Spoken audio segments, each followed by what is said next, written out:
பேரவைத் தலைவர் அவர்களே, ஒரே ஒரு விஷயம் மட்டும் நான் மென்ஷன் பண்ணிக்கணும்னு நினைக்கிறேன்.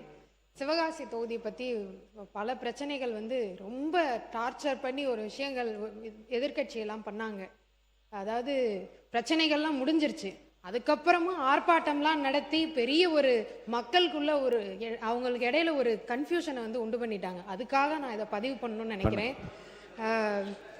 அதாவது நம்ம ஆட்சிக்கு வந்தக்கப்புறம் ஒரு 4-5 இன்சிடென்ட்ஸ் நடந்தது. இதனால ஒரு 6 உயிரிழப்பு நடந்தது. உயிரிழப்பு நடந்தப்போ அந்த எதிர்கட்சிகள்லாம் யாருமே கேள்வியே கேட்கல. யாரும் அங்கே கிரவுண்டில் யாருமே இல்லை. நம்ம தலைவர் அவர்கள் தான் அவங்களுக்கு 4 லட்சம் கொடுத்து அவங்களுக்கு துணையாக இருந்தவர் அவர். ஆனால் அதுக்கப்புறமும் அதை சரி பண்ணுறதுக்காக விதிமீறலோட ஏதாவது இருக்கான்னு கண்டுபிடிக்கிறதுக்கு ஒரு 177 இடத்துல நம்ம ஆய்வு பண்ணோம். ஆய்வு பண்ணி இதை சரி பண்ணிக்கோங்கப்பா அப்படின்னு சொன்ன உடனே அந்த ஆய்வை சரி எல்லாத்தையும் சரி பண்ணிட்டோன்னு ஆய்வை நிறுத்திட்டாங்க.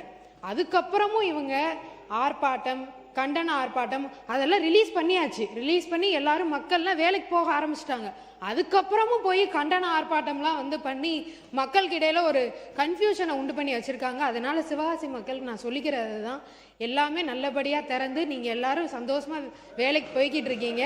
அதை நான் பதிவு பண்ணுறதுக்காக நான் இங்கே 2026-27 ஆண்டுக்கான மானிய கோரிக்கை விவாதம் வாக்கெடுப்போம்.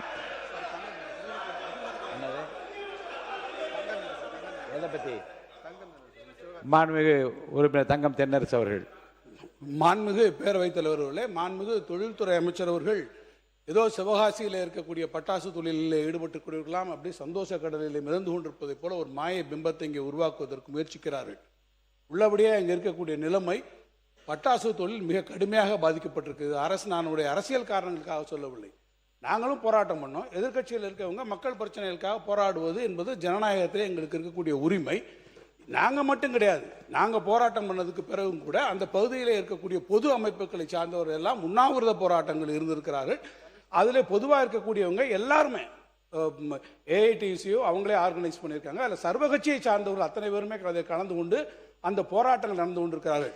விதிமுறைகளை மீறி இருக்கக்கூடிய எந்த ஒரு தொழிற்சாலை மீதும் நடவடிக்கை எடுப்பதை குறித்து யாருக்கும் ஆட்சேபனை இல்லை. ஆனால் முறைப்படி விதிகளுக்கு உட்பட்டு நடக்கக்கூடிய தொழிற்சாலைகளிலே ஆய்வு என்ற பெயரில் நடக்கக்கூடிய விஷயங்கள், குறிப்பாக சில்லறை விற்பனையாளர் பட்டாசு தொழில் ஏற்படக்கூடிய விற்பனைகளிலே இன்றைக்கு ஆய்வு என்ற பெயரில் நீங்கள் போய் நடத்தக்கூடிய காரணங்களாலே ஒட்டுமொத்தமாக இந்த பட்டாசு தொழில் இன்றைக்கு உற்பத்தி பாதிக்கப்பட்டு போயிருக்கிறது.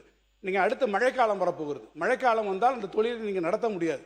தீபாவளி நெருங்கி கொண்டிருக்கிறது. இப்போதே அவர்கள் இருக்கக்கூடிய வாய்ப்பிலே இந்த உற்பத்தியை அவர்கள் செய்தால்தான் தீபாவளிக்கு அவர்களாலே பொருள்களை கொடுக்க முடியும். ஆனால் இந்த சூழ்நிலையில் அங்கே அது நடைபெறவில்லை என்பதைத்தான் நான் அரசிற்கு கவனமாக கொண்டு வந்தேனே தவிர, இது இந்த தொழிலை ஈடுபட்டு கொண்டிருக்கக்கூடிய லட்சக்கணக்கான பட்டாசு தொழிலை நம்பி இருக்கக்கூடிய தொழிலாளருடைய வாழ்வாதார பிரச்சனை என்ற காரணத்திற்காகத்தான் எதிர்கட்சிகள் இதற்கான அனைத்து ஜனநாயக வழியிலும் சட்டமன்றத்திலும் மக்கள் மன்றத்திலும் எடுத்து வைக்கணுமே ஒழிய இதில் அரசியல் காரணங்கள் எதுவும் இல்லை என்பதை நான் தெளிவுபடுத்த விரும்புகிறேன்.